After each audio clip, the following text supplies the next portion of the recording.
quiero darle la muy bienvenida a nuestro invitado del día, al señor Omar Enrique Mastro Giovanni. Muy buenos días, Mastro. Buenos días, Eduardo. Muchas gracias por invitarme y un saludo a tu audiencia, a toda la gente que está conectada con el programa y con la radio. ¿Puedo decirte Mastro? Sí, puedes decirme Mastro porque estoy acostumbrado a eso. Nos conocemos, ¿no es cierto, Mastro? Sí, un poco nos conocemos y hoy estamos aceptando un poco este desafío de hacer un programa de radio juntos, de poder escuchar tu historia. Por eso te invitamos y bueno, Mastro, contanos un poquito para todos los que no te conocen, ¿quién es Mastro? A ver, ¿quién es Omar Enrique? Bueno, Omar Enrique apareció al mundo allá por el 57, el 8 de junio. 8 de junio. 8 de junio del 57, en un pueblito del sur de Santa Fe que se llama Verabebú.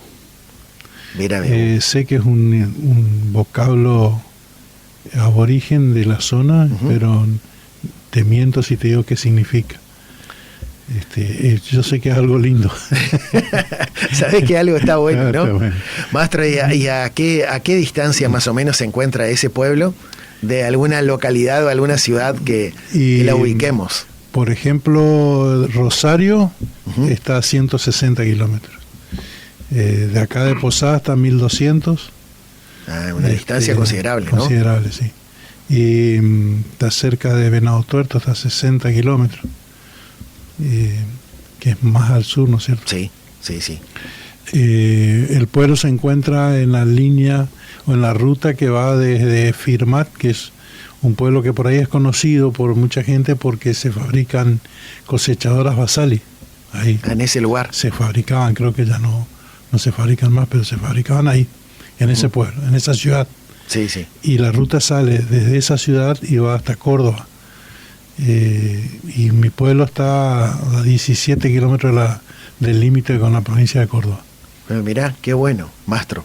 Y, Mastro, mirá, vos sabés que siempre por ahí cuando arrancamos nuestra entrevista con la gente, suelo preguntarles cómo se ven a sí mismos, ¿no?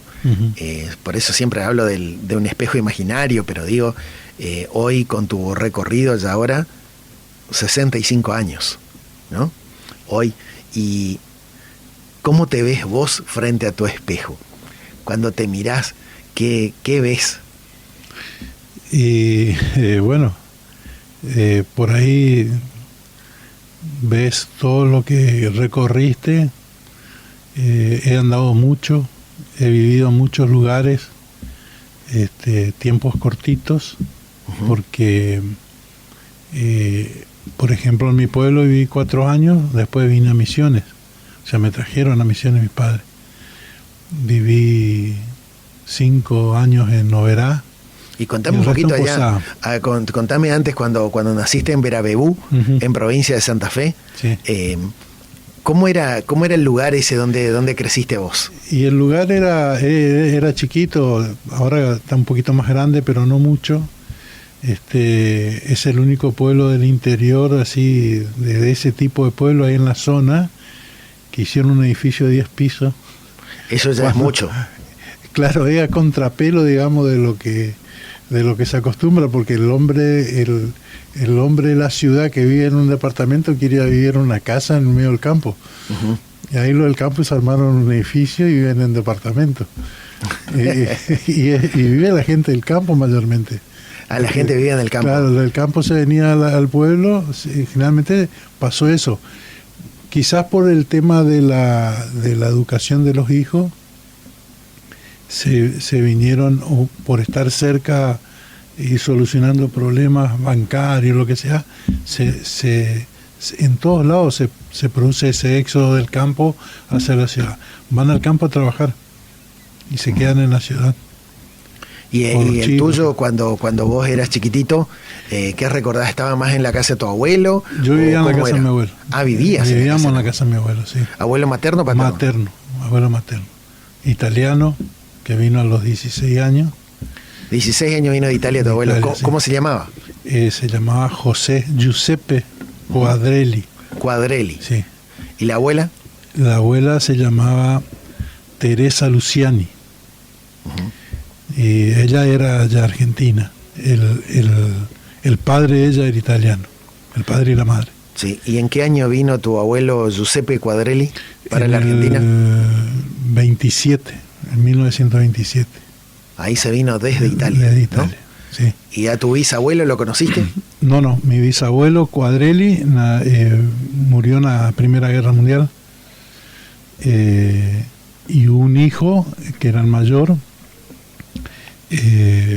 ese volvió de la guerra, o sea, pasó la guerra, quedó vivo, pero no vino a la Argentina porque la novia vivía ahí en el pueblo de ellos, y la novia no quería venir, entonces pues estaba toda su familia ahí, entonces ese se casó y se quedó ahí en Gemano, Italia. Así que se vino tu abuelo. Vino mi abuelo con algunos hermanos y la madre. Vinieron ahí a ver a Bebu.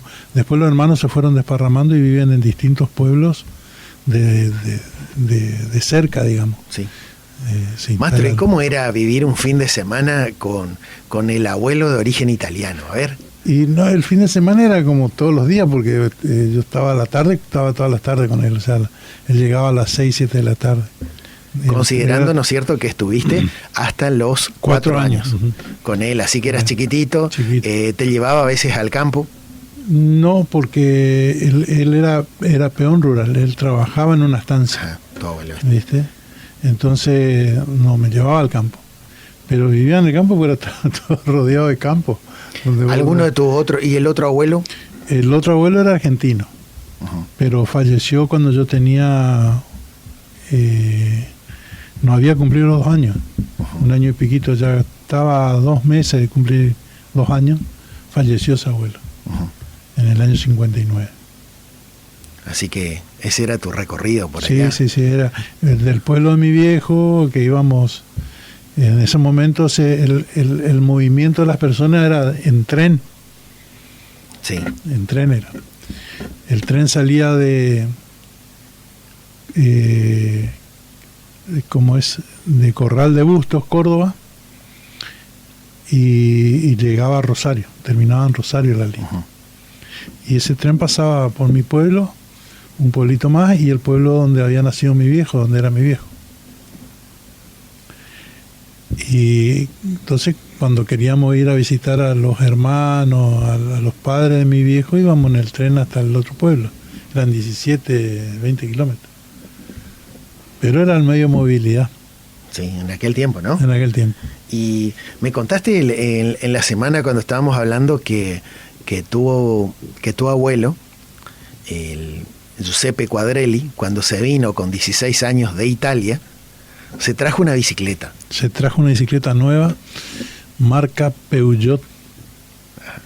Posiblemente era francesa, ¿crees? Sí.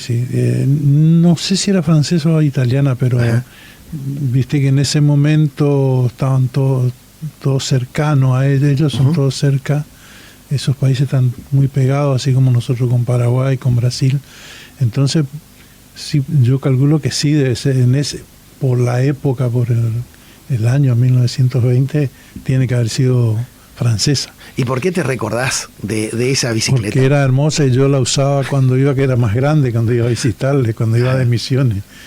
Ya la usaste después, de grande. Sí, no, porque era una bicicleta enorme. Incluso comparado con una bicicleta normal, era grande. Sí, era la herencia del abuelo, ¿no? La herencia del abuelo. Así que eso lo trajo en barco él seguramente, Él lo trajo en el barco cuando vinieron. Él me contaba que vivía a 60 kilómetros del mar y conoció el mar el día que se embarcó para venir a Argentina. No conocía el mar, nunca había salido de su pueblo. Qué increíble, maestro. Sí, eso me parecía increíble a mí, que yo ya vivía acá y ya íbamos a Brasil y de vacaciones, ¿no es cierto? Y ya ¿sí? conocíamos todo. Y de tus experiencias en el campo de tu bisabuelo Alejandro Luciani. Alejandro murió, yo me acuerdo, a los 3 años, estuve en el cumpleaños 80 de él. Eso me acuerdo, del cumpleaños me acuerdo.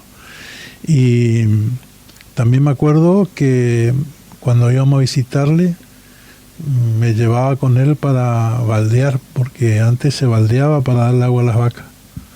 No es con motor ni nada como es ahora. ¿Qué es baldear? A ver. Baldear era enganchar un animal o un tractor.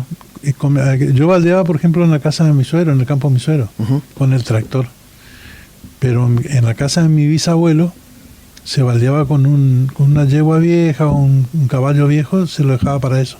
Se lo ataba y se lo hacía arrimar al brocal, entonces hundía el balde, unos baldes grandes como de 100 litros creo que tiene, y después se lo hacía andar al caballo, y cuando llegaba arriba el balde hace un tope en la roldana y vuelca y vuelca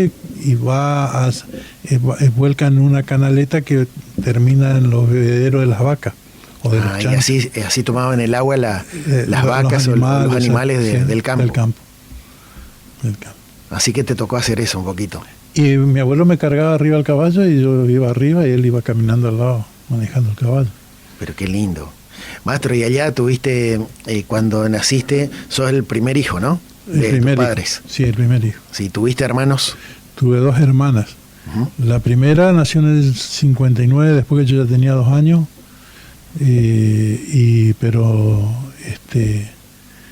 no nació, digamos, o sea, el parto terminó con mi hermana muerta porque se había enredado en el cordón.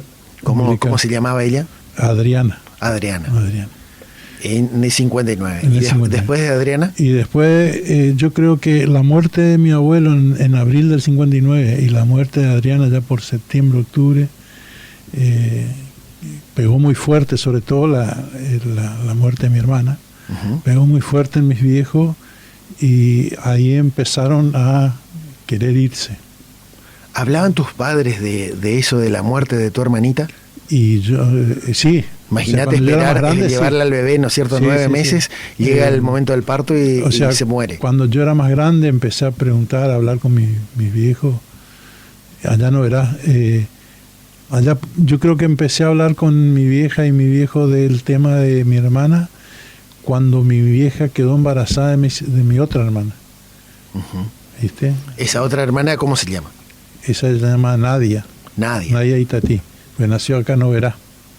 Porque de Vera Bebú vinimos a Oberá. Vinieron a Oberá. Claro.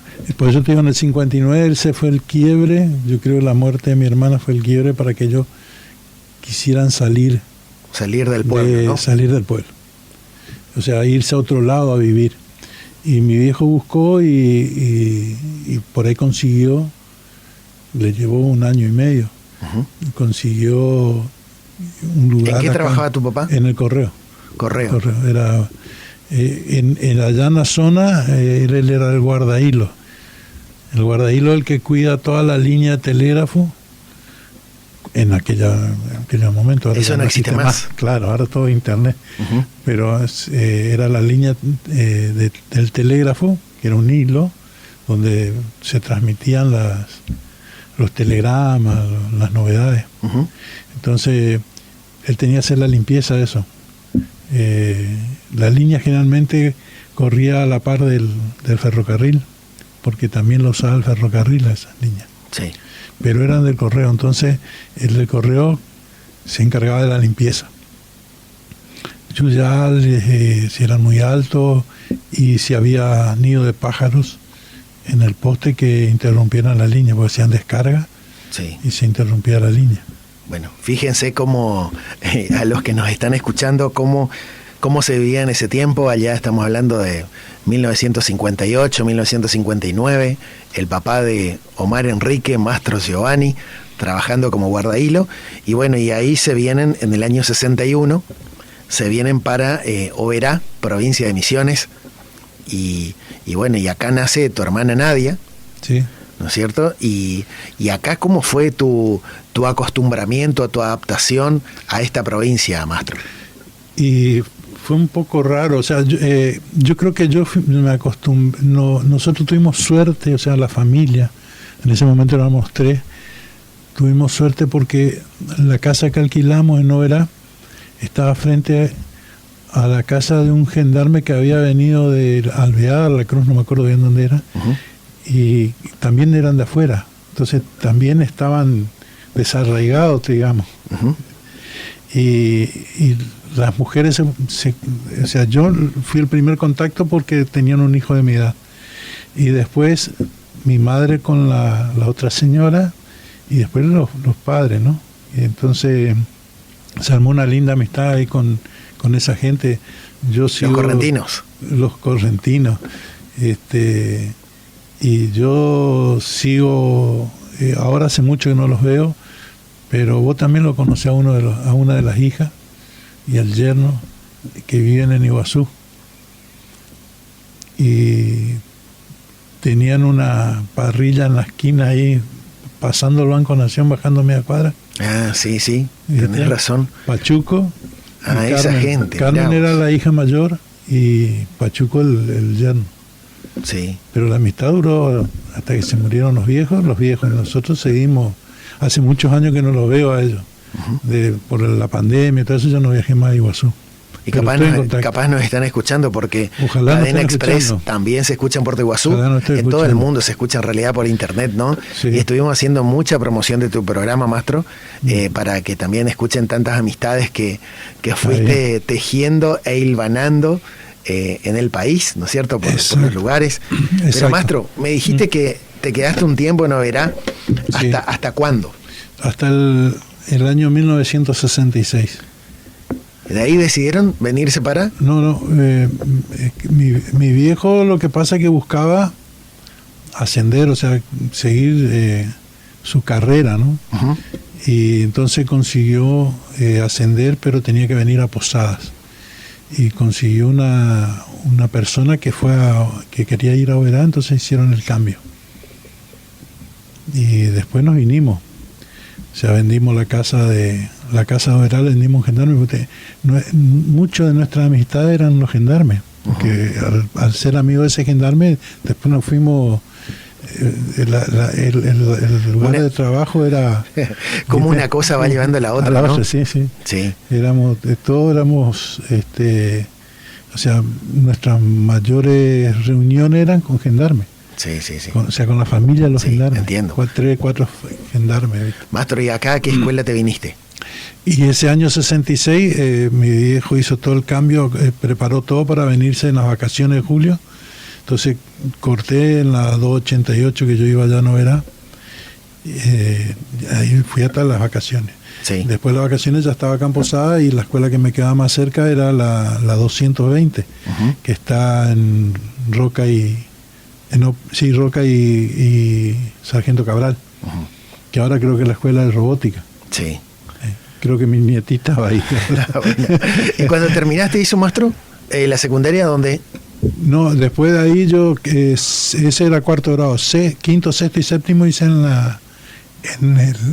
el colegio Roque González. Roque En el González. colegio Roque González. ¿Y secundaria? Secundaria en la Comercio número 1, la Libertador, General San Martín. Me dijiste que tenías muchas actividades ahí.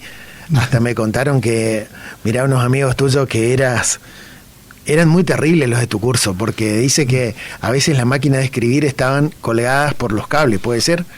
Sí, había un cable cortado, no sé quién te habrá contado eso, había un cable cortado de teléfono que no se usaba y no sé por qué dejan, por ejemplo en mi casa, enfrente de mi casa también hay un cable cortado, está ahí cortado, no lo llevan. Y estaba cortado y daba a la ventana de mecanografía, Ajá. de la clase de mecanografía. Y nosotros éramos 45, creo. Entonces, un día iban 23 y otro día iban 22. Ujú. Y el día que iban 23, alguno no quería de clase y colgaba una máquina de ese cable, y quedaba la máquina colgando el cable afuera sobre San Lorenzo. Desde la calle se veía la máquina. Si vos mirabas para arriba, sí, el que miraba para arriba veía la máquina. Entonces, esa máquina que faltaba se iba a dar clase, tenía que dar clase otro día. Sí, Y sí. los profesores creían que se mandó a arreglar algo, ¿viste? Qué travesura de los chicos, ¿no?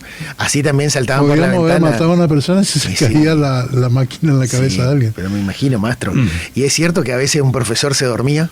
Teníamos un profesor es médico, ahora ya no ejerce más por la edad, ¿no es cierto? Sí, ya está viejito. Está seguro. viejito. pero había días que se olvidaba que tenía clases y se acostaba a dormir la siesta. Entonces, como nos quedaba muy cerquita de la escuela, saltábamos una ventana que daba a San Lorenzo y íbamos a buscarlo. Después volvíamos y entramos por la ventana porque no podíamos entrar por la puerta. Pero viste, alumnos terribles ya en aquella época, más. Sí, no, siempre hubo. 60, 70. Y yo creo que la diferencia, me atrevo a decirla, ¿no?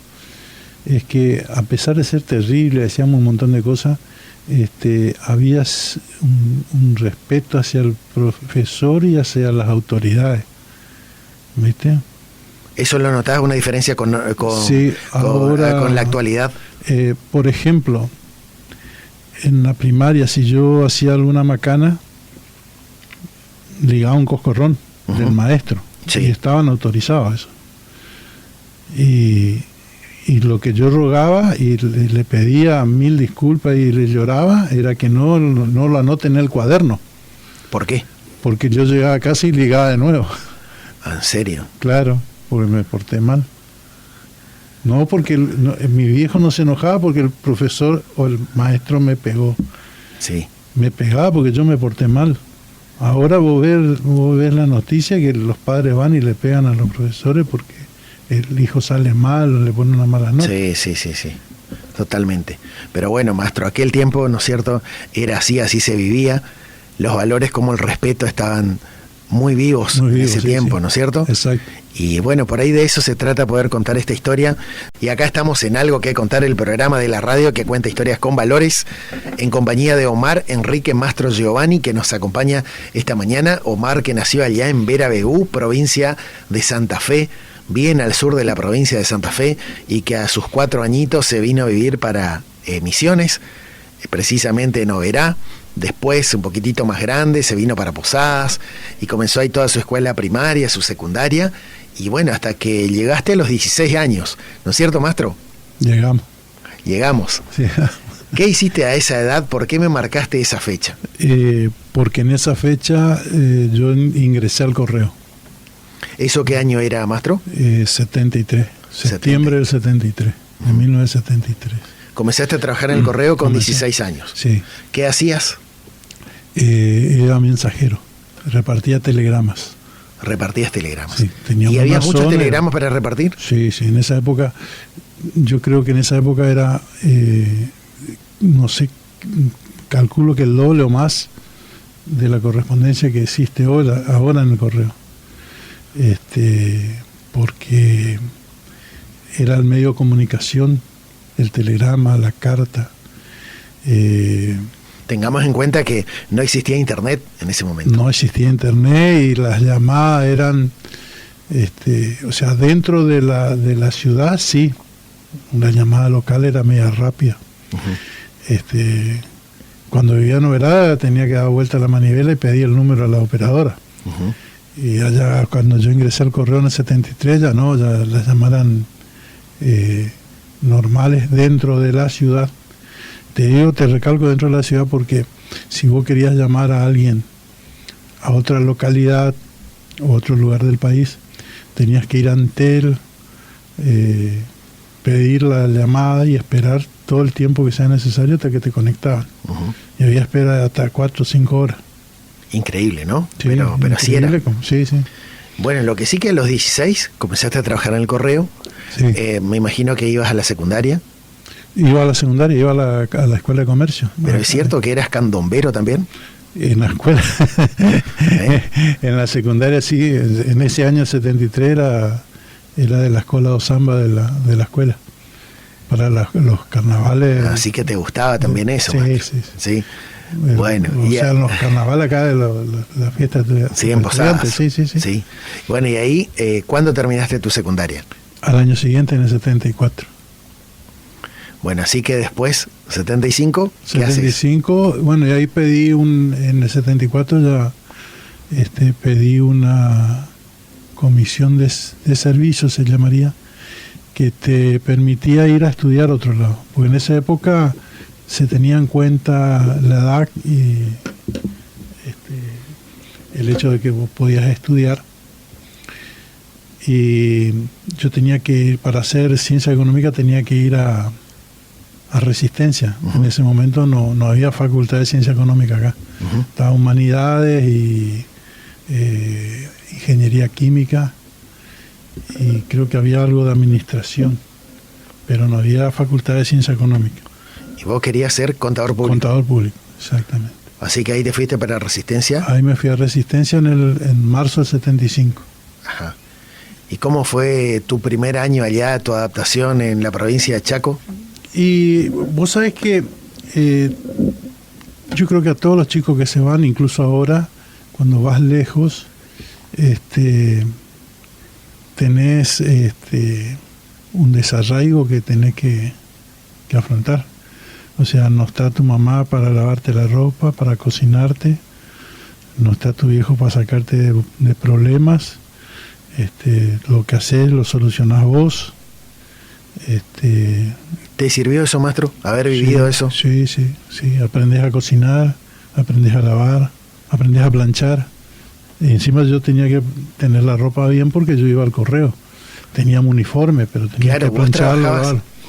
Trabajabas allá en el correo, claro, desde marzo hasta mediados de diciembre, o sea, hasta que terminaban los exámenes de diciembre, el turno de exámenes de diciembre, trabajaba allá en el correo de Resistencia, en la capital. Y después vos tenías que venir a trabajar acá. Trabajabas en Posadas desde diciembre hasta febrero de vuelta. Hasta febrero, acá porque tenía la mesa de exámenes de febrero. Me daban esa posibilidad.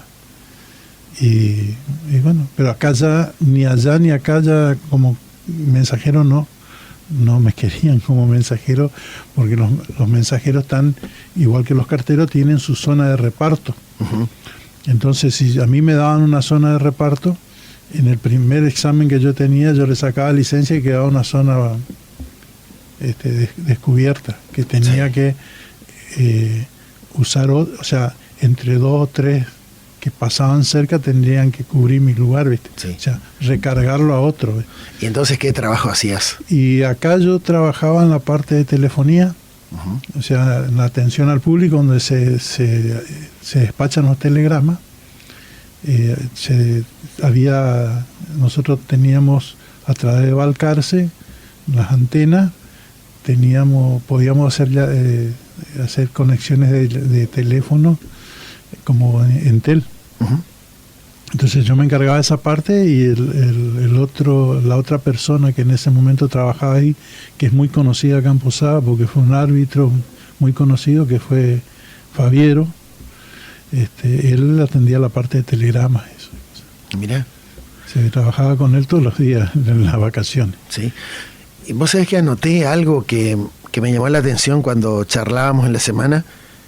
¿Qué pasó en la noche del 23 de marzo del 76? Un año después que estuviste en Resistencia, Chaco. Bueno, y el día 23 fue el día anterior al golpe de Estado. Yo creo que no fue un golpe, sino que lo llamaron para terminar de solucionar el problema que había. Pero en nuestra pensión, que vivíamos unos cuantos misioneros, amigos míos, y había gente de Chaco, también del interior, de Saspeña, de Villa Ángela, y dos o tres que eran de Paraguay, que estudiaban ahí.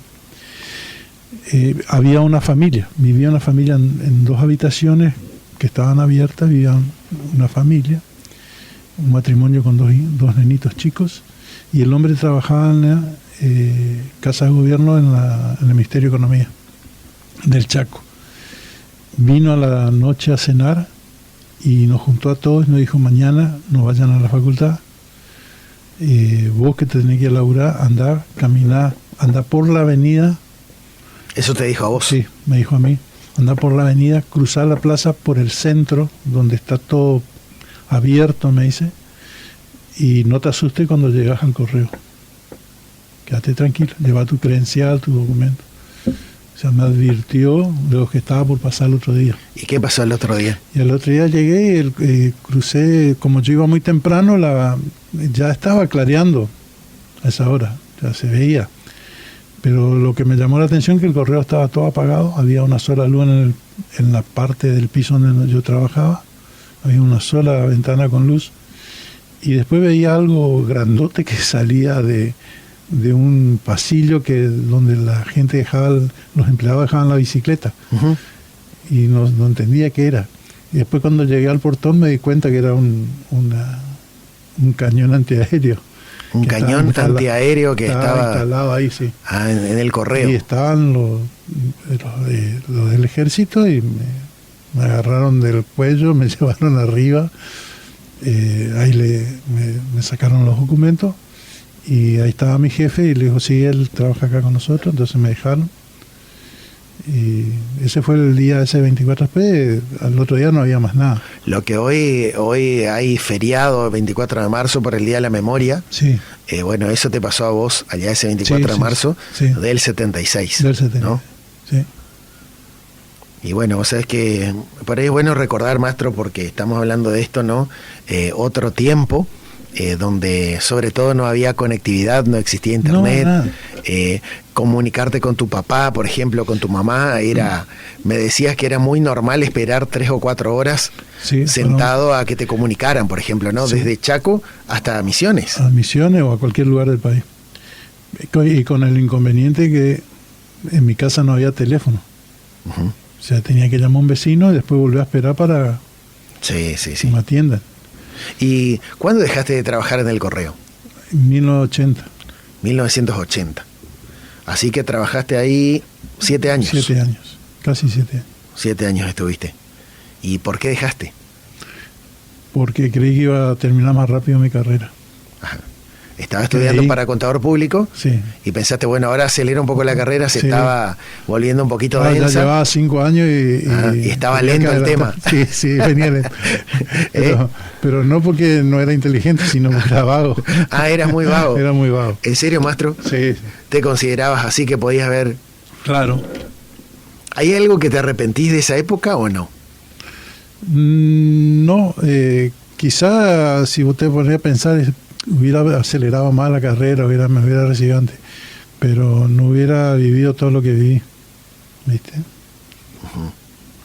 Yo en el correo, cuando cumplí los 21, me vine 4 o 5 días a Posada, me llevé el carnet profesional y en el correo trabajaba con los camiones.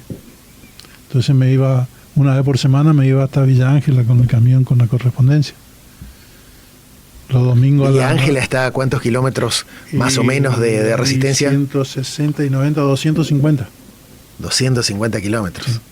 Eso hacía un recorrido con el camioncito. Con el camioncito íbamos 2, yo era el chofer y iba un auxiliar, y parábamos en Quitilipi, que había con el correo, ¿no es cierto?, descargar y cargar, y después íbamos hasta Villa Ángela. Así que veo que por ahí te sentiste un poquito arraigado en la provincia de Chaco, ¿no? Me quedé, hasta que volví a Posadas, 24 años viví en Chaco. 24 años. ¿No? Y bueno, y me traje todos los chaqueños que pude. Vos sabés que mirá, cuando dejaste de trabajar ahí en el correo, ¿a qué te dedicaste después? Obviamente estudiaste primero. Sí, trataste de estudiar solo, tu papá te seguía solventando. Sí. Pero ya era grande, entonces me daba un poco de... ¿Había un poco de vergüenza? De vergüenza de tener que depender de él, entonces y me puse a hacer lo que venía, ¿viste? Ajá. Y vendía máquinas, las máquinas, fíjate que estamos hablando del 80 y pico, y vendíamos fotocopiadoras, las primeras fotocopiadoras en colores. ¿Esa te tocó vender? Sí, recién aparecían. ¿Vendiste muchas? Sí, vendí bastante. Y máquinas de escribir electrónica, no eléctrica, electrónica. O sea, tenía una pantallita donde vos escribías y escribías, qué sé yo, sí. Dos renglones y vos los ibas viendo, los corregías, después los imprimías. O sea, después actuaba como una máquina de escribir normal. Fíjate, maestro, quiero hacerte un paréntesis un poquito en tu vida ahí, porque Después me vas a contar que te casaste, ¿no es cierto? Con Gladys. ¿Y cuántos hijos tenés? Y tengo 2. Tienen 2 hijos. Tenemos, sí. Bueno, vos sabés que hay uno de ellos que quería también formar parte de este momento, y él quiere compartir con vos y decirte unas cosas que te invito a que lo escuchemos. Hola viejito, te habla Sacha, espero que estés disfrutando este momento de nostalgia, emociones, pero sobre todo alegría, que es lo importante. Sé que una etapa importante concluye, una etapa muy importante para vos, pero se abren nuevas puertas, nuevas aventuras, vas a poder disfrutar de otra manera la vida, disfrutar de tus nietos, viajar, hacer lo que siempre quisiste, y cuídate, aprovechá esto que empieza ahora, aprovechá en serio, y nada, me quedo con algo que siempre pensé desde chico, que fue: ¿qué voy a hacer cuando sea grande? Espero ser una persona importante, alguien que sepa hacer las cosas, y con los años me fui dando cuenta que lo único que quiero llegar a ser es un 1% de lo que vos fuiste y lo que sos en lo laboral, en lo familiar y en todo aspecto de la vida, porque sos un grande, viejo. Bueno, eso nomás, te queremos mucho, vuelvo a repetir, cuídate y a disfrutar. Y bueno, muchas gracias a todos ahí, a Eduardo, por la intromisión, el minutito. Adiós. Así lo escuchábamos a Sacha. Sacha es tu hijo mayor. El mayor. ¿Sí? ¿Y el otro cómo se llama? Franco. A Franco, también le mandamos un saludo a Franco. Sí, señor. Sí. Es el que está siempre en casa porque trabaja ahí con Gladys. Él en su trabajo y Gladys en el suyo. Cada uno en lo suyo, ¿no? Pero le ayuda mucho, sí. Sí, mucho a la madre. ¿Y cuándo lo conociste a Gladys, a tu señora? Y en la facultad, allá por el 80, por ahí nos encontramos, nos empezamos a encontrar. Y bueno, y allá por noviembre del 80 ya andábamos de novio. Ahí comenzó el noviazgo, Ahí comenzó el noviazgo. ¿Y Gladys de qué ascendencia es? Ella es ucraniana, Kovalchuk. Ajá. Y acá hay creo que hay una tía de él, una prima, algo así, o tía del padre. Me dijiste que tenías muy buena relación con tu suegro, ¿no? Sí, con los dos. Con los dos tengo buena relación. Pero con mi suegro andaba siempre. ¿Viste? Yo andaba con él. ¿Y él vino de Ucrania? Él vino con 5 años de Ucrania. Mi suegra ya de Argentina, nació acá. Él vino cuando tenía 5 años. Él desembarcó directamente acá, ¿no? En Rosario, sí. En Rosario, provincia de Santa Fe. Sí. Y bueno. Y después de ahí lo trasladaron al Chaco. Le dieron ese campo al padre, donde está él. Y después él se fue independizando el padre. Fue alquilando campo y se fue independizando. Así se fue haciendo. Sí. Y maestro, y volviendo un poquito, mirá ahí cuando me decías de tu historia, que te estaba costando, estabas un poquito lento para seguirte. Sí. ¿Cómo fue ese día? Contame cuando estabas llegando tarde a la facultad. Y contame esa anécdota. La anteúltima materia. Sí. Y tenía más de reloj, yo iba tranquilo porque rendíamos a la tarde.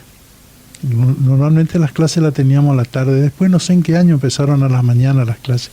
Pero en mi época cuando fuimos era toda la tarde. Empezaban a las 3 y terminaban a las 10 de la noche. Y bueno, iba a rendir, a las 4 era la mesa, y yo iba tranquilo, porque era 4 menos cuarto. Pasa un profesor con el auto y me dice: dale maestro que vamos tarde. Y yo: no, hay tiempo, le decía yo. El que me habló era un profesor que era ministro de Economía del Chaco. Y bueno, cuando llego a la mesa ya iba me habían pasado como 7, 8 que estaban atrás mío en la lista. Y me dice el profesor: vos venís cuando quieras, total no tenemos ningún problema, acá te estamos guardando el lugar. Y bueno, y me hizo quedar, y después lo que pasa que no era las 4 menos cuarto cuando yo iba, ya eran como las 4 y cuarto, 4 y 20, tenía media hora atrasado el reloj. Estaba mal tu reloj. Mi reloj estaba mal. ¿Y ahí qué pasó ese día? No, me hicieron quedar un rato y después le preguntó a los otros compañeros si me permitían rendir porque había llegado tarde y no, quería. Todo el que está por rendir quiere que haya uno más adelante. Ajá. Antes de rendir. Sí. Entonces le dijeron que sí. Y ahí rendí. Ahí me dejaron rendir. El problema era que hacía una pregunta básica y habían salido 4 o 5 delante mío, que desde que yo estaba, que no sabían lo que le estaba preguntando, entonces se iban. Sí. Los todos salían bochaban. bochados, afuera. Sí, afuera. Y yo decía, ¿cómo no saben? Decía, yo me preguntaba porque era algo básico de la materia. Y bueno, yo tenía mi bolilla y me dice, no vas a hablar de tu bolilla, me vas a contestar esto que estoy preguntando. Y bueno, le contesté y le expliqué cómo era. Entonces le dijo a la clase, eso era lo que tenían que decirme. Es la base de la materia. Eso es la base de la materia. Todos me tenían que haber contestado bien. Entonces me dijo, parate, da vuelta a la silla y mirá a los otros compañeros. Y me di vuelta y me senté. Yo decía, ¿qué me está por hacer? Estamos todos locos, decía yo. Y volví a explicarle a ellos lo que me explicaste a mí. Y tuve que darle la explicación como si yo fuera profesor. Y bueno, y ya no me tomó ni mi bolilla, me aprobó la materia con eso. Así fue. Y la última fue, ¿cómo fue cuando te recibiste? Y ahí fue un 20 de julio del... El Día del Amigo. De julio del 87, el Día del Amigo. Pero imagínate que todo el tiempo que yo había pasado, yo me conocía con los profesores, me conocía con la gente del alumnado. ¿Cuántos años tenías cuando te recibiste? 30. 30 años. Sí. Ajá. 13 años estuve en la facultad. Sí. Con decirte que la jefa de personal de alumnado, o sea, la jefa de personal de la facultad es mi comadre, es la madrina de Sacha. Uh-huh. Así que imagínate si me conocía. Sí. Bueno, y el jefe de alumnado estaba esperando que yo termine de rendir porque él le conocía a mis padres. Uh-huh. Porque él tenía un sobrino acá en el Liceo Storni y él a veces venía. Acá en Posadas. Sí, venía el viernes, me traía a mí de paso. Sí. Y él el sábado a la mañana se levantaba y lo llevaba para retirar a su sobrino y llevarlo al Chaco. Sí. ¿Es el jefe de personal de allá de la facultad? Ese no, es el jefe de alumnado. De alumnado. ¿Y ahí qué pasó el día que te recibiste? El día que me recibí, él estaba esperando, por supuesto. Y cuando yo salgo, me dice, ya estamos ya. Le digo, y dice, bueno, vení. Y lo llamó por teléfono a mi viejo. Gracias a Dios se podía llamar directo ya, había discado directo nacional. Uh-huh. Y le dijo, señor, dice, le va a hablar un contador que quiere hablar con usted. Lo llamó a tu papá y le dijo que le va a hablar un contador. Sí. ¿Y dónde estaba tu papá en ese momento? Mi papá en ese momento ya estaba en Buenos Aires, en Colón, provincia de Buenos Aires. Ajá. Cerca de Pergamino estaba. Trabajando en el correo. Trabajando en el correo, estaba de jefe allá.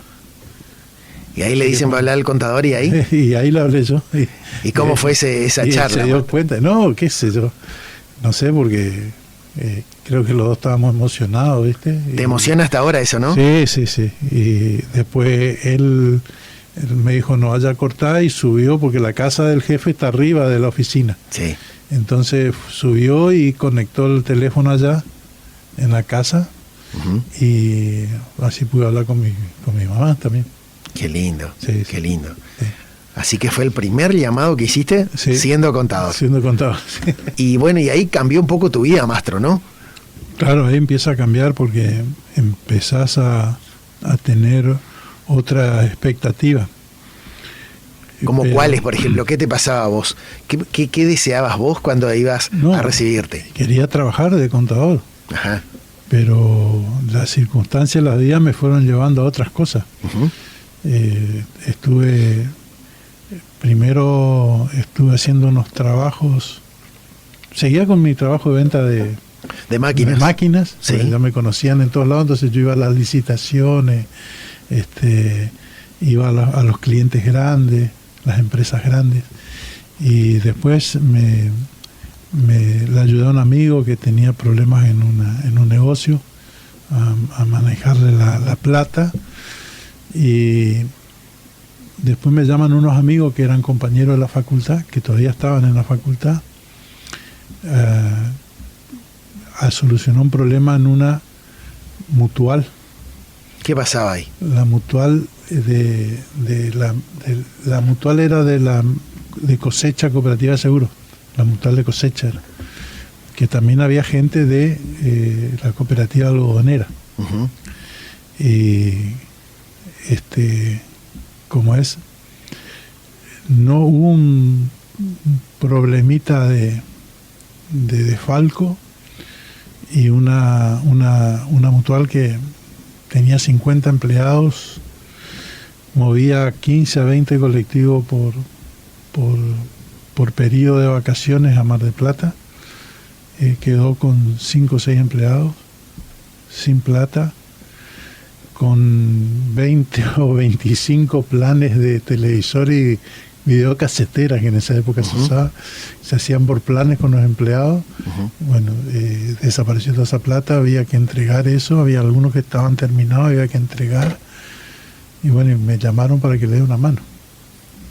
Y después era atajar los penales con el banco. Ese fue como tu primer trabajo de contador, por decirlo así, que sí, más intensamente que lo hiciste, ¿no? Fíjate que tenía que ocupar el cargo de gerente, pero no me podían pagar como gerente, entonces era jefe administrativo. Pero era para reorganizar todo. Era hablar con los proveedores, decirle, si vos no me seguís dando mercadería, yo no te voy a poder pagar porque no tengo que vender. Veo que siempre te dedicaste un poco a las relaciones públicas, por decirlo así, ¿no es cierto? Sí. Y es donde te sentís por ahí más cómodo, ¿no? Capaz que sí, el hecho de hablar. Sí, y fíjate, Mastro, después ingresaste a... Y después... ¿Cómo fue ese tu primer trabajo formal, por decirlo así? Ese fue el primer formal que con recibo. Fue ese. El de la mutual. Sí. Y mientras estaba en la mutual, allá por marzo del 90, llaman a rendir en la DGI. Y era DGI, Dirección General Impositiva. Y me dice, mi señora no quería a rendir en la DGI. No, le iban a entrar todos los acomodados. Que es lo que uno primero piensa, no es mal pensado. ¿Pensaste así? Sí. Y cuando en octubre ingresan, me encuentro con un amigo de la facultad que ingresó, y me dice, y me da el nombre del hijo de un gobernador de Corrientes. Me dice, él salió mal y no entró. O sea, no hay acomodo. Eso para vos era la pauta de que no había, podrías tener una oportunidad. Había que ir a rendir bien. Sí. Y allá por noviembre del 90, llaman a inscribirse otra vez. Me inscribo. Yo estaba acá en Posada y me inscriben una compañera de allá de Resistencia, una contadora que estaba dentro de la DGI, y mi señora, que se encargaron de inscribirme y de conseguirme un papel de la facultad para poder inscribirme. Sí. Y yo volví el jueves y ya estaba el telegrama para rendir el sábado. Sí. Y rendimos 120 y entramos 30. Los 30, no sé si eran los 30 que aprobamos o los 30 mejores promedios de los que aprobaron. Y yo entré, los 10 primero entramos en enero del 91. Esa es tu fecha de ingreso, ¿no? Sí, 17 de enero. Y después otra tanda entró en agosto y otra en octubre.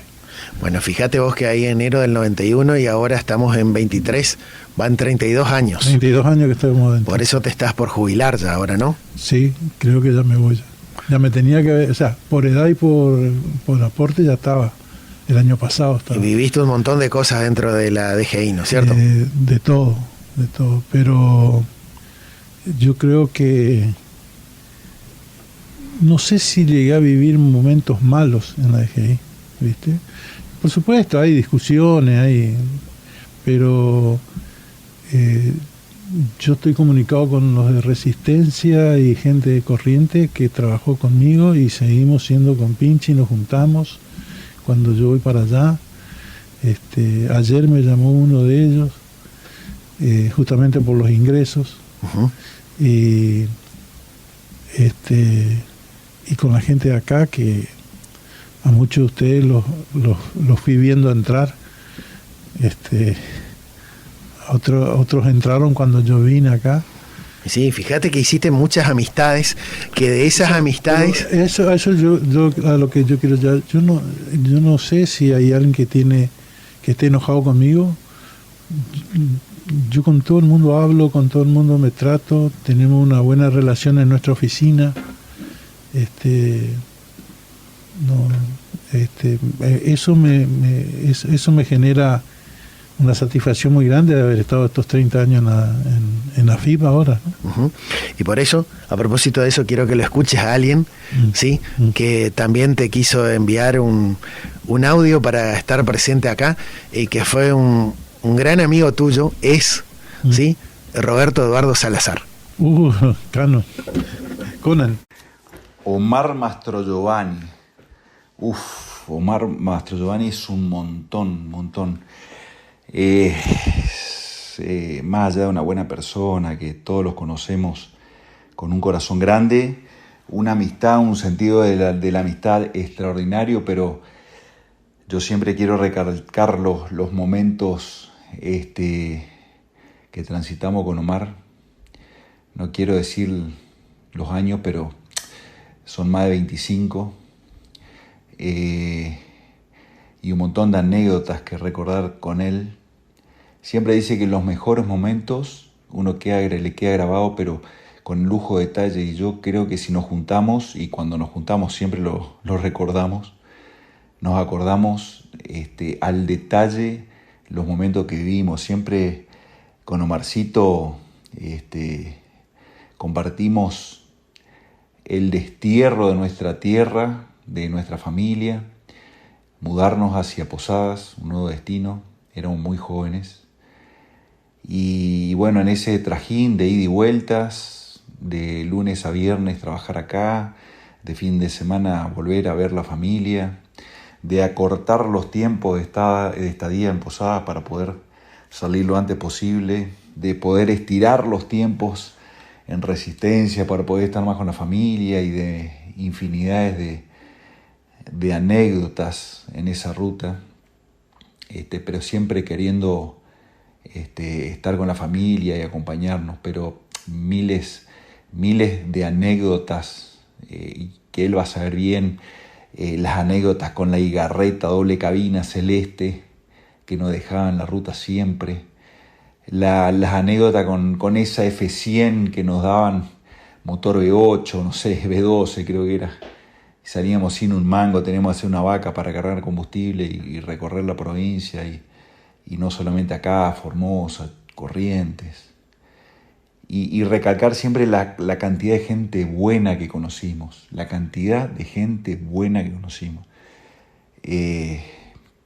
Obviamente que por ahí en el camino dejamos de lado gran parte del crecimiento de nuestros hijos, que la madurez de hoy nos hace ver como algo súper importante, y que así lo es.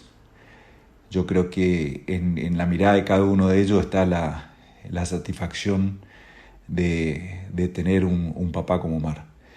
Omar, gran amigo, gran compañero, te deseo lo mejor.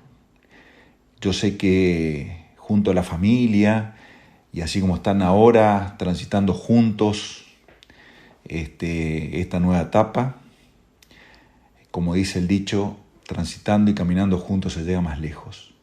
Así que lo mejor, el mejor destino y todas las bendiciones del mundo. Diosito siempre te miró arriba porque sos buena persona. El prójimo está siempre agradecido con vos.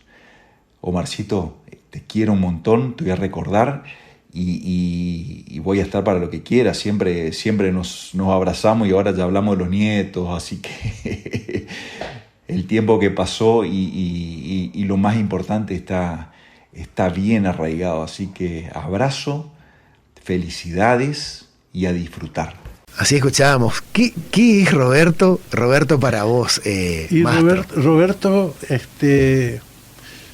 Roberto, el padre de Roberto fue uno de mis profesores en la facultad, ¿viste? Y Roberto ingresa, era pibito, porque yo entré a los 30 y piquito años, 33, 34 años. Pero Roberto no, entró como estudiante y era jovencito. No sé cuánto habrá tenido, 20 años, 21 años. Con otros chicos también que yo conozco. Pero con Roberto ¿viste? Nos llevamos bien siempre. Siempre nos llevamos bien y hubo una buena amistad de entrada. Y hemos viajado juntos, Después se recibió, era inspector igual que yo, estábamos en el mismo equipo, viajábamos juntos acá, trabajábamos acá en la zona de Irigoyen, nos tocó. Y salimos tan amigos que terminé siendo el testigo del casamiento de él. Mirá vos. O sea que le digo, cuídate porque soy testigo. Sí, y fíjate que mirá, dentro de todas esas amistades que fuiste teniendo, ¿no? También te convertiste después en supervisor, ¿no es cierto? Supervisor. Sí. Vine como supervisor. Ya viniste como supervisor acá a Misiones. Y bueno, uno de tus primeros inspectores, ¿sí? También quiere saludarte y él es Walter Ayala. Ah, Waltercito. Hola, buen día Eduardo, ¿cómo están por ahí? La verdad que al enterarme que iba a compartir nuestro querido Mastro con vos, quería en estos segundos mandarle un fuerte abrazo, mucho cariño, agradecimiento a él por estos años, muchos años, más de 20 creo, que compartimos, y más allá del ámbito laboral, compartimos mucho. Con él hice mis primeros viajes, fue mi primer jefe, fue el que me abrió la puerta ese primer día, que a veces es difícil, pero esos recuerdos quedan ahí y uno los tiene en el corazón. Y disfrutar todos estos años de su alegría, sus risas, creo que eso es muy importante. En el trabajo y conocer su costado solidario, que creo que es un gran ejemplo para todos. Así que bueno, no voy a ser muy largo. Un abrazo grande, querido Mastro, y aparte destacar que es un excelente cocinero, así que esperemos que sigamos compartiendo eso. Gracias, Mastro querido, te quiero, abrazo. Así estaba Walter, ¿viste? Y Walter sigue trabajando, sí, hoy con nosotros, ¿no es cierto? Walter y Payo Pereira. Payo Pereira también. Eran nuevitos, recién ingresados. Y eran tus dependientes. Claro, y le tocó la mala suerte de caer conmigo en mi equipo. También espero haberlo ayudado en lo que pude, ayudado, enseñado. Ahí están agradecidos, me doy cuenta que sí. Y Walter hoy es supervisor, llegó al cargo que yo tenía, y es muy capaz y es muy buena persona. Qué lindo, ¿no? Qué lindo eso de ver cuando podés cosechar la siembra, ¿no, Mastro? Sí, exactamente. Y fíjate que eso es lo que yo te decía, que todo lo que estamos ahí, no hay mala intención en nuestros compañeros, ninguno. Son todas buenas personas. Podemos ser más o menos amigos, más compinche uno que otro, pero todos estamos bien. Tenemos un ámbito de laburo bueno porque todos nos llevamos bien. Sí, y mira, de la mano de todo esto, 32 años en la DGI, siempre por ahí estuviste participando me contabas en estos días ya, en actividades por ahí ayudando a la gente, ¿no? Me vas a contar un poco qué hacías, pero la pregunta que va es, ¿de dónde crees vos que nació o está dentro tuyo esas ganas de querer ayudar, esa actitud solidaria que vos tenés, o esa bondad innata? ¿De dónde viene eso, Mastro? Y yo creo que eso ya viene como algo de la familia, ¿viste? ¿Por qué? Qué sé yo siendo un poco más grande me enteraba lo que hacía mi abuelo, cómo ayudaba a la gente, y él era un peón rural. Pero Te conmovió mucho lo de tu abuelo, ¿no? sí, y mis viejos eran, con mi viejo éramos monaguillos del Monseñor Kemmerer en la misa de los domingos a la noche. Uh-huh. Siempre estábamos acá en la catedral. Entonces vas viendo todo eso, ¿viste? Vas recibiendo esas ganas de... Y después todo lo que me ayudaron a mí allá en Chaco, porque vos no tenías ¿Te ayudó nadie. la gente? Sí, vos no tenías nadie, por ahí necesitabas algo y tenía que haber alguien. No era papá, mirá, papá no estaba, Uh-huh. mamá no estaba. Sí. Y entonces era pedirle a alguien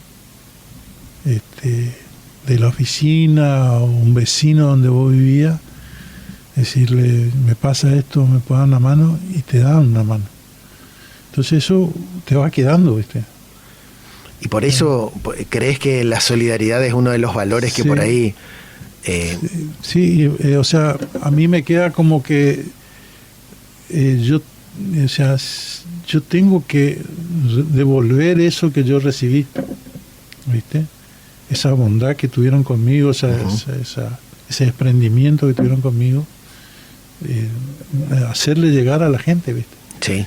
O sea, si necesitan, ayudarle, ¿viste? Darle una mano. Comprendo. Y Mastro, hoy que estás con tus 65, la vez pasada voy a contar algo, ¿no?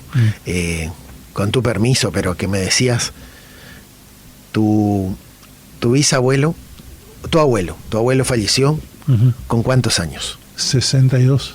62. ¿Tu papá? ¿Cuál de mis abuelos primero? El Tu paterno. abuelo que... Sí. Mi abuelo paterno murió en el 59, tenía 58 años. Sí. Y murió tú? en abril del 59. ¿Y tu Y papá? mi papá murió en abril del 90 con 58 años y de lo mismo. ¿De qué? De cáncer de mi viejo en la vejiga, de mi abuelo no sé. Ajá. Y vos pensabas Claro, que a vos podía ese era mi pasarte miedo. lo mismo, ¿no? Claro. Era uno de tus O miedos. sea, desde el 90 me quedó eso grabado. Sí. Y entonces, cuando llegué a los 60, empecé con ese miedo te lleva a hacer cosas para tu bien. ¿Como qué, por ejemplo? Controles anuales, semestrales. ¿Viste? Uh-huh. Para ver que no aparezca nada de lo que le pasó a ellos. Ese era el miedo, porque mi abuelo, mi viejo, yo y vos que no sé si lo conociste, lo llegaste a ver al Sacha, Sí. bueno, la cara es la misma. O sea, hay un rasgo genético ahí rasgo muy genético importante y muy fuerte. grande. Entonces yo decía, escucha, somos todos iguales y esto le pasó encima en el mismo mes y a la misma edad, ¿viste? Sí, sí. Entonces sí. decía, uy. Pero bueno, rompiste esa inercia, ¿viste? Claro. Ya llegué a los 65, no sé hasta dónde me va. Uh-huh. Me decía, había un hombre allá en Resistencia que trabajaba conmigo, que por ahí había veces que algún compañero fallecía, como en todos lados. Uh-huh. Y él una vez me dice, estábamos, viste que te pone a charlar y me dice, todos tenemos la fecha de vencimiento acá en la nuca, pero del lado adentro no la podemos ver. Te decía así. Claro, la fecha de vencimiento nuestra está acá en la nuca, está escrita en la nuca, pero el lado adentro, no la podemos ver. Por eso, maestro, vamos a celebrar la vida, vamos a estar contentos porque estamos acá compartiendo este momento, ¿sí? Ya faltan tan pocos minutitos para arribar a las 10 de la mañana. Estamos cerrando esta historia con Omar Mastro Giovanni, aquí en Algo que Contar, el programa de la radio que cuenta historias con valores. La verdad que una mañana de muchos recuerdos, recordar cosas de él. Está terminando ahora sus 32 años en la Dirección General Impositiva, ya se está jubilando, con 2 hijos, abuelo de unos nietos, y bueno, empezando otra etapa de su vida. Y nosotros acá también aprendiendo un poquito, como me decía él, uno de los valores más fuertes que rescata de su vida, la solidaridad y el respeto. Los mencionó a los dos, que lo acompañaron durante casi todo el trayecto de tu vida, maestro, ¿no? Exactamente. Y hoy por ahí quiero preguntarte a vos, ¿qué sueños tenés pendientes todavía? Y mira, no sé si es sueño o un poquito de miedo. ¿Por qué? O sea, lo que quiero es ver crecer a mis nietos, ¿viste? Lo deseas profundamente, ¿no? Claro, y el miedo es ese, ¿viste? No poder ver. Yo le agradezco a Dios que pude conocer a mis nietos, a los 2 que tengo hasta ahora. Ajá. Porque hay uno que todavía no aportó nada. ¿Cómo se llaman ellos? La más grandecita se llama Josefina Isabela. Josefina Isabela, ¿cuántos años tiene? 5. 5 años. 5. Le mandamos un beso grandote a Josefina. Sí, un beso a Josefina. Y el otro es Salvador, sí, que tiene 5 meses. Ah, pequeñito. Pequeñito. Y yo te digo, yo le agradezco a Dios que haberlos conocido, porque mi padre, por ejemplo, no conocía a ninguno de sus nietos. Uh-huh. ¿Viste? Conoció a la más grande de la hija de mi hermana, uh-huh, que tenía también así 4 añitos, cuando él falleció. Y después ya no había más ningún nieto. Y para vos la experiencia con el abuelo es importante. ¿Vos, tu experiencia con tu abuelo, sí, cómo fue? Sí. Vos imagínate, vos viví con tu mamá, tu papá y tus abuelos. Y el abuelo era el sí. El sí. Era el que te llevaba por todos lados, ¿viste? Sí. Incluso después de grande, porque yo cuando él falleció ya tenía 14. Uh-huh. Cuando ya iba creciendo, cuando iba a visitarlo ya tenía 10 o 11. Ya íbamos a más lugares, ¿viste? Uh-huh. Compartíamos más cosas. Sí. ¿Viste? Pero bueno. Así que un poquito ese sueño, ese deseo que tenías, y también un poquito el miedo, eso de por ahí no poder disfrutar tantos con ellos. Igual que con mi suegro, ¿viste? Mi suegro vivió toda la vida con mujeres. ¿Por qué? Se casó, tuvo 4 mujeres, 4 hijas tuvo. Sí. Y la madre vivía con él. Ajá. Y había una chica que ayudaba en la casa. Eran todas mujeres. Y de golpe, ya por el 81, aparece este mozo y le cambia la vida. Apareciste vos. Claro, entonces íbamos a todos lados juntos, ¿viste? Sí. Trabajaba, le ayudaba a trabajar juntos, ¿viste? Y sí, la verdad que sí. Un cambio para él. Sí, mirá, hay algo que me comentabas la vez pasada, me dijiste, mirá, por ahí uno de los miedos latentes o algo que por ahí te hizo repensar a vos, tu vida, el presente, como yo decía hoy al comenzar el programa, nosotros a veces parece que vivimos un poquito en automático, no nos damos cuenta de todo lo que nos pasa, pero es importante, como decía yo, pensar en esa mala costumbre que tenemos de que no valoramos algo hasta que no lo tenemos. Exactamente. ¿Sí? Y entonces cuando recién está ausente algo de nuestra vida decimos, pero mirá cómo nos haría falta tal cosa, ¿no? Extrañamos, ya no lo tenemos.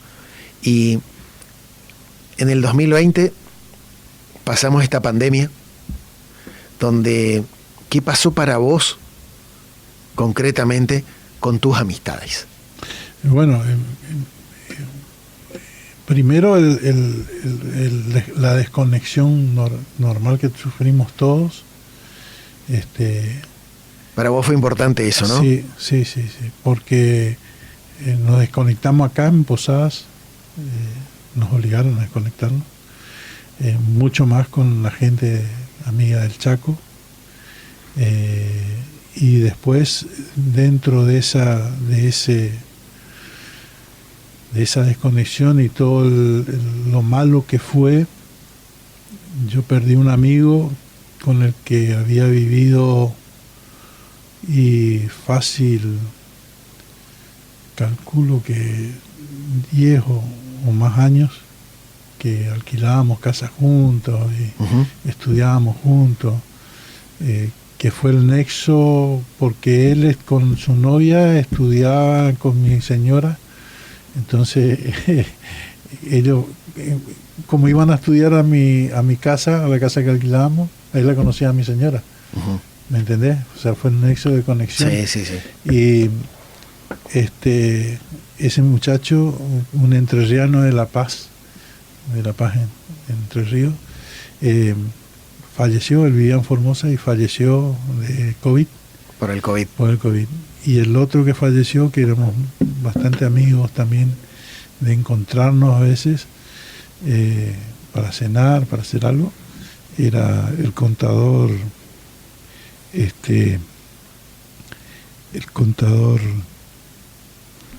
Te olvidaste ahora el nombre de él. No importa, ya lo vas a recordar, pero lo que sí que otro amigo tuyo que también falleció por el COVID. Por COVID. Sí. Y pero ¿sabés qué es lo triste? Sí. Que lo internaban. Ajá. Y vos no lo veías más. Sí. Y después te daban una cajita con la ceniza. Sí. Porque duré 15 o 7, 8, 15 días. Vos no tenías nada, ni un contacto, y terminabas con una cajita con ceniza. La muerte en sí ya es dolorosa, y por el cómo fue también lo hacía, agravaba eso. Yo me imagino la familia. Sí. ¿Viste? No es que no me acordaba el nombre sino que me emocioné nomás. Ajá. El contador era Marcos Oribe. Semejante jugador número 8 de Forever. Y de acá creo que jugaba en Mitre. Mirá vos. Y él fue un amigo tuyo. Sí. Y ellos eran mucho mayor que yo. Sí. Era de otra camada, te digo, se recibió antes y todo. La amistad es muy importante para vos. Sí, es lindo, ¿no? Es muy lindo. Creo que es algo que hoy estás, Mastro, por ahí vamos cerrando así nuestro programa de hoy, pero digo, estás cosechando un poco lo que a lo largo de tu vida fuiste sembrando, y creo que una cosecha que nadie sabe, como decías vos, hasta cuándo. Exacto. Pero qué importante es poder hacer amigos, ser buena gente, como decís, y compartir, ¿no? Así que, ¿a quién querés por ahí agradecer? No, agradecer a todo el mundo, porque yo vivo feliz porque la gente que me acompaña en el trabajo, en la calle, son invalorables, ¿viste? Y me dan todo, ese aprecio que sentí, que percibí todos los días.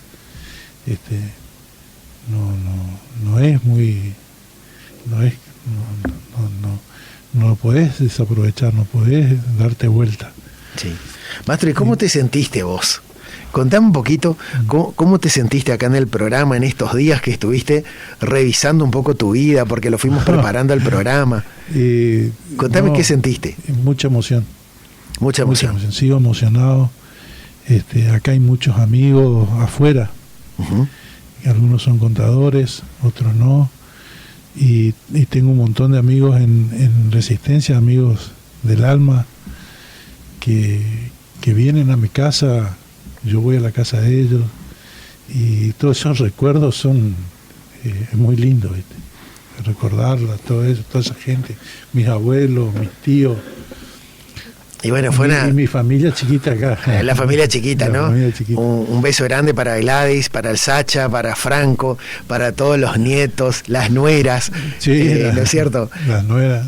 La verdad, maestro, yo estoy muy agradecido. Se nos acaba el tiempo. Gracias. Y un saludo a los compañeros, porque hace poquito fue nuestro día. A todos los compañeros, sí. El 19 de mayo fue el Día del Empleado Impositivo. Así que un abrazo también para nuestros compañeros, es cierto. Y bueno, un placer tenerte. Gracias. Yo, en lo personal, ¿sabes qué sentía? Quería traerte acá. Quería traerte porque quería que pasaras por esta mesa, que pasaras por mi programa, por todo lo que vos colaborás conmigo. A ver, es como que tenemos la misma sintonía, maestro.